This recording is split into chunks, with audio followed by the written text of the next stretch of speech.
Hello guys, আজকে ছিল 15ই August. তো ফুল উঠিয়েছিলাম, পুজো করেছি আর পতাকা উঠিয়েছি সবাই মিলে। তারপর চলে যাচ্ছি শ্বশুরবাড়িতে। রেডি হয়ে নিয়েছি। এই যে আমার বর দেখো ঘর তালা দিচ্ছিল, আমি আমার বোন আর আমার বর যাব। আর আজকে দেখো চলে যাচ্ছি আমরা রেডি ওরা। আজকে প্রথম গাড়ির স্টিয়ারিংটা ধরেছিল আর কি, আমাদের ঘুরতে নিয়ে গেছিলো, আগেই তো শিখেছে। তো যাচ্ছিলাম, খুব ভাল লাগছিল।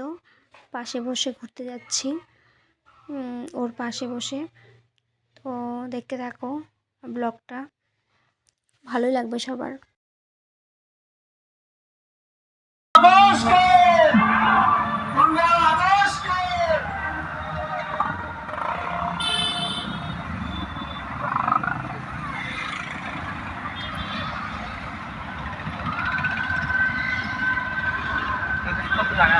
এই দেখো আমি শ্বশুরবাড়িতে চলে এসেছি। এইগুলো হচ্ছে আমার শাশুড়ির ঠাকুর, পুজো করেছে। আর এগুলো সব আমাদের গাছেরই ফুল। গোপাল ঠাকুরটা মাঝখানে বসে আছে। তারপর খুব খিদা পেয়ে গেছিলো আমাদের। দেখি রান্না করেছে মাছের তেল, বড়া করেছিল মাছ দিয়ে, পটল আলু দিয়ে রসা, মাছের ঝোল করেছিল সরি, আর মুসুরির ডাল করেছিল। তারপর একটু রেস্ট নিয়ে নিলাম। তারপরে এই দেখো নটকনের মতন গাছে পেয়ারা ধরেছে, পেয়ারাগুলো কত সুন্দর। আর আমার ছেলেও গাছে উঠে গেছিলো, ছোট গাছ ছিল। এই দেখো পেয়ারা ওঠানোর জন্য লাফিয়ে লাফিয়ে গাছে উঠেছিল, অনেকগুলো পেয়ারাও নিয়ে নিয়েছিলাম। আজকের ব্লগ এই অবধি। তো আবার নেক্সট ব্লগে দেখা হবে।